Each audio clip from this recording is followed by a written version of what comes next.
What if a decision that seems right at first glance turns out to be a huge mistake? You might think that living close to your children in old age is the wisest and most correct choice, but what if it destroys your relationships and takes away your independence?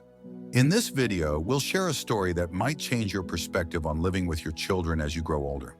Stay with us until the very end, because important conclusions ahead may change your future.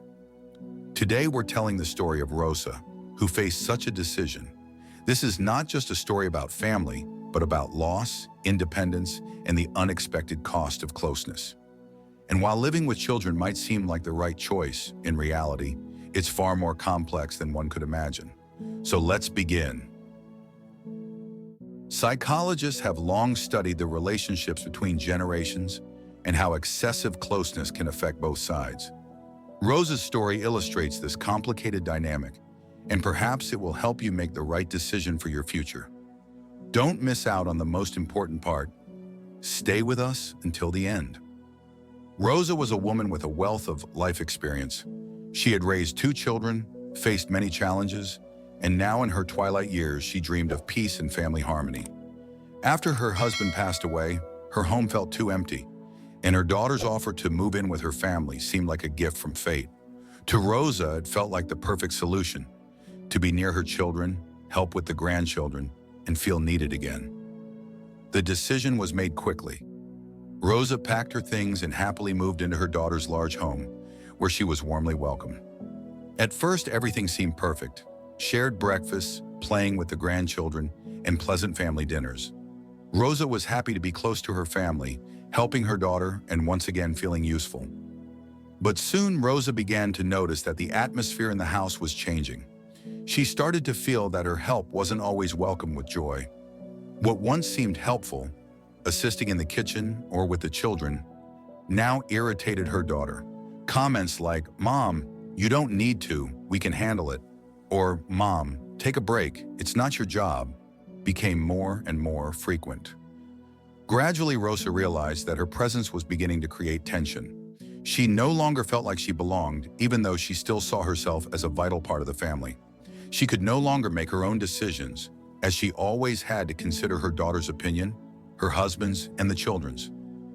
This is where the thoughts of renowned psychotherapist John Bowlby come to mind. He said that excessive dependency among relatives can lead to psychological problems. The more we rely on others, the harder it becomes to maintain our identity, Bowlby claimed. Rosa increasingly lost her independence, becoming part of a system where her decisions no longer carried weight. One day, she accidentally overheard a conversation between her daughter and her husband. They were discussing how Rosa's presence in the house complicated their family life. Her daughter's husband complained that they no longer had time for each other, and that Rosa's constant presence was creating tension for the entire family. This was a real shock for Rosa. She never thought that her presence could be a burden for her daughter and her family. After this incident, Rosa withdrew further into herself. She tried to interfere less in family matters, but this only intensified her sense of loneliness. Now she not only felt unneeded physically, but emotionally as well. With each passing day, it became harder for her to stay in the house that once seemed so warm and cozy. According to the research of psychologist Richard Schwartz, who specializes in family therapy, elderly people who maintain their independence and continue to live on their own experience far less loneliness and depression. When people retain control over their lives, they feel more confident and happy, says Schwartz. In Rosa's case, this lost sense of control began to negatively affect her health. She found it harder to stay upbeat, and frequent arguments between her daughter and son-in-law only worsened the situation. Rosa began to wonder whether her decision to move in with her children had been a mistake. Her friend Maria, who had also moved in with her children a few years ago, once shared her thoughts. Maria said she had faced similar problems. "At first, I thought it would be the perfect opportunity to be close to my family, but soon I realized I was losing myself," Maria said. These words made Rosa think about how her life had changed since she moved in. Such cases are not uncommon. Psychological studies confirm that elderly people who live separately from their children often feel freer and more confident in their decisions. Professor Elizabeth Blackburn's research shows that independent living contributes to better mental and physical health in the elderly. One day, Rosa decided to have an honest conversation with her daughter. She shared how she felt like an outsider in their home and how her presence might be disrupting the family's harmony. To Rosa's surprise, her daughter also admitted that she felt guilty for her mother sacrificing her freedom for them.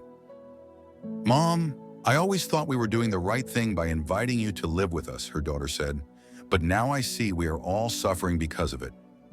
These words deeply moved Rosa. Together, they agreed that Rosa should try living independently again, even if only for a while. This conversation marked the beginning of a new chapter in Rosa's life. She began looking for housing options for the elderly where she could live comfortably and independently. To her surprise, many of these places offered a wide range of activities and social opportunities, which were important for her emotional well-being. A few weeks later, Rosa moved into a small, cozy apartment. The first days were unfamiliar. She missed the noise and bustle she had grown accustomed to in her daughter's house. But slowly, she began to adjust to her new rhythm of life.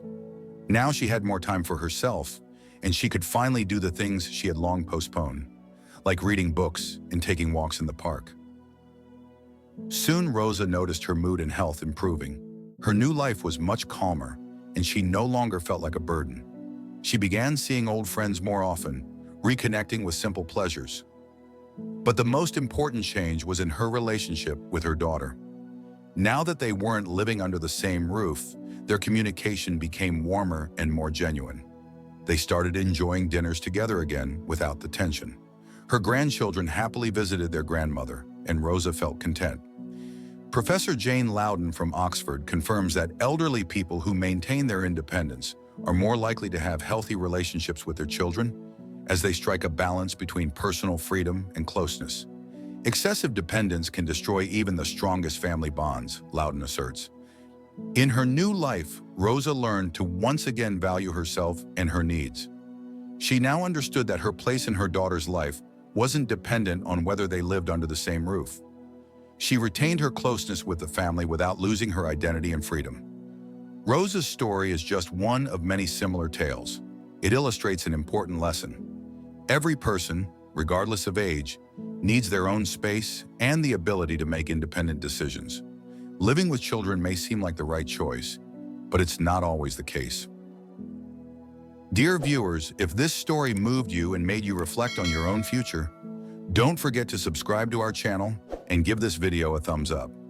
We'd love to hear your stories. Share your thoughts in the comments about living with children in old age. Your opinion matters to us.